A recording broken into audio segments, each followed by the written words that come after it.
ಬೆಂಗಳೂರಿನಲ್ಲಿ ಈ ಸಣ್ಣ ಸಣ್ಣ ವ್ಯಾಪಾರಿಗಳು ಬೇಕರಿ ಕಾಂಡಿಮೆಂಟ್ಸು ಇವ್ರಿಗೂ ಕೂಡ ಈಗ ಅವ್ರಿಗೂ ಟ್ಯಾಕ್ಸ್ ಬರ್ತಾ ಇದೆ, ನೋಟಿಸ್ ಕಳಿಸ್ತಾ ಇದ್ದಾರೆ. ಅದು ಏನು 20 ಲಕ್ಷ 30 ಲಕ್ಷ 40 ಲಕ್ಷ ಕಟ್ಟಿ ಅಂತಂದ್ಬಿಟ್ಟು ಇದ್ರ ಬಗ್ಗೆ ಪಬ್ಲಿಕ್ ಟಿವಿ ನಿರಂತರವಾಗಿ ವರದಿಯನ್ನು ಪ್ರಸಾರ ಮಾಡ್ತಾ ಇದೆ. ಈಗ ಪಾಪ ಜನ ತಮ್ಮ ತಮ್ಮ ನೋವನ್ನು ಹೇಳ್ಕೊಂಡಿದ್ದಾರೆ. ಬೇಕರಿ ಕಾಂಡಿಮೆಂಟ್ಸ್ ಟೀ ಕಾಫಿ ತರಕಾರಿ ಅಂಗಡಿಯವರಿಗೆ ಈಗ ತೆರಿಗೆಯ ಶಾಕ್ ಅಂತ ನೋಟಿಸ್ ಹೋಗಿದೆ ತುಂಬ ಜನಕ್ಕೆ. ವಾಣಿಜ್ಯ ತೆರಿಗೆ ಇಲಾಖೆ ಟ್ಯಾಕ್ಸ್ ಗುಣಾಗೆ ವ್ಯಾಪಾರಿಗಳು ತತ್ತರಿಸಿದ್ದಾರೆ. ಆನ್ಲೈನ್ ಪೇಮೆಂಟ್ ನೋಡಿ ಟ್ಯಾಕ್ಸ್ ಕಟ್ಟುವಂತೆ ನೋಟಿಸ್ ಕೊಟ್ಟಿದ್ದಾರೆ. ಒಬ್ಬರಿಗೆ 40 ಲಕ್ಷ, ಒಬ್ಬರಿಗೆ 60 ಲಕ್ಷ, ಒಬ್ರಿಗೆ 1 ಕೋಟಿ ತನಕ ದಂಡ.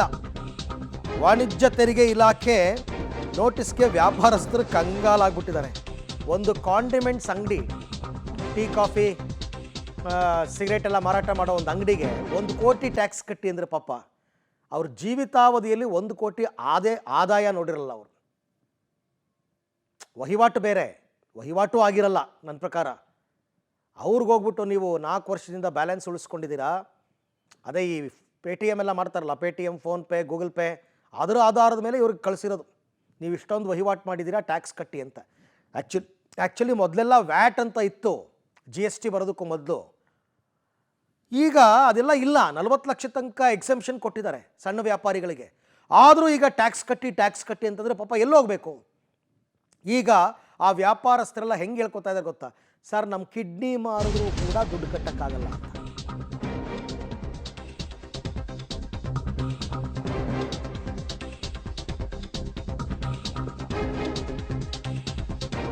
ಕಿಡ್ನಿ ಮಾರಿ ಅಂಗಡಿ ಅಡ ಇಟ್ಟರು ಈ ದಂಡ ಕಟ್ಟಕ್ಕಾಗಲ್ಲ. ಪಬ್ಲಿಕ್ ಟಿವಿ ಎದುರು ಅಳಲು ತೋಡ್ಕೊಂಡಿದ್ದಾರೆ ವ್ಯಾಪಾರಸ್ಥರು. ಸಣ್ಣ ಪುಟ್ಟ ವ್ಯಾಪಾರಿಯ ಹೊಟ್ಟೆ ಮೇಲೆ ಹೊಡಿತಿದ್ದಾರೆ. ದಂಡವನ್ನು ಮನ್ನಾ ಮಾಡದೇ ಇದ್ದರೆ ವ್ಯಾಪಾರಸ್ಥರು ಹೋರಾಟದ ಎಚ್ಚರಿಕೆ ಕೊಟ್ಟಿದ್ದಾರೆ. ಸರ್ಕಾರ ಮತ್ತು ವಾಣಿಜ್ಯ ತೆರಿಗೆ ಇಲಾಖೆ ವಿರುದ್ಧ ವ್ಯಾಪಾರಸ್ಥರು ಗರಂ ಆಗಿದ್ದಾರೆ. ಪರಿಷತ್ಗೆಲ್ಲ ಕಾರ್ಮಿಕರ ಪರಿಷತ್ಗೆಲ್ಲ ಹೋಗಿ ಕಂಪ್ಲೇಂಟ್ ಎಲ್ಲ ಕೊಟ್ಟಿದ್ದಾರೆ ಅವರು. ಹೆಂಗೆ ಸಾಧ್ಯ? ಇದು ಎಕ್ಸೆಂಪ್ಷನ್ ಇತ್ತಪ್ಪ, 40 ಲಕ್ಷ ತನಕ ಏನೂ ಮಾಡೋಂಗಿಲ್ಲ ಅಂತ. ಈಗಂತೂ ಎಲ್ಲ ಡಿಜಿಟಲ್ ಕರೆನ್ಸಿನಲ್ಲೇ ದುಡ್ಡು ಕೊಡೋದು. ಒಂದು ಸಣ್ಣದೊಂದು 2 ರೂಪಾಯಿ 3 ರೂಪಾಯಿ ಐಟಮ್ ತೊಗೊಂಡ್ರು ಫೋನ್ಪೇ ಮಾಡ್ತಾರೆ.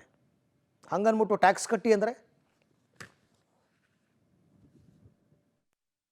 ನೋಟಿಸ್ ಪ್ರಕಾರ ಕಟ್ಟಿ ಅಂತ ಹೇಳ್ತಾ ಇರೋದು ಅಮೌಂಟ್ಗಳು ಎಷ್ಟಿವೆ ಅಂದರೆ 26 ಲಕ್ಷ ಒಂದು, 33 ಲಕ್ಷ ಒಂದು, 44 ಲಕ್ಷ ಒಂದು, 39 ಲಕ್ಷ ಒಂದು.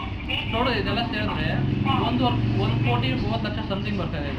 ನನ್ನ ಲೈಫಲ್ಲಿ ದುಡ್ಡೆಲ್ಲ ಎಷ್ಟೊಂದು ದುಡ್ಡ, ಈ ದುಡ್ಡೆಲ್ಲ ಹೆಂಗೆ ಕಟ್ಟೋ ನಾನು?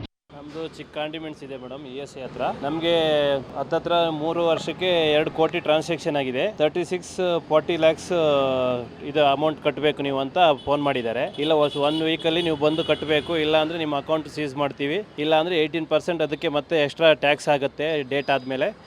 ಈ ಥರ ಎದುರಿಸ್ತಾ ಇದ್ದಾರೆ. ಈ ಥರ ನಾವು 1-2 ರೂಪಾಯಿ ವ್ಯಾಪಾರ ಮಾಡುವರು, ಪ್ರತಿಯೊಂದು ಎಲ್ಲರೂ ಫೋನ್ಪೇನೇ ಮಾಡ್ತಾರೆ. ಒಂದು ಬೆಂಕಿ ಪೊಟ್ಟ ತೊಗೊಳ್ಳಿ, ಒಂದು ಸಿಗರೇಟ್ ತೊಗೊಳ್ಳಿ, ಬಾಳೆಹಣ್ಣು ತೊಗೊಳ್ಳಿ, ಎಲ್ಲರೂ. ಅದರಲ್ಲಿ ನಮ್ಗೆ ಏನು ಸಿಗೋದೇನಿಲ್ಲ ಮೇಡಮ್.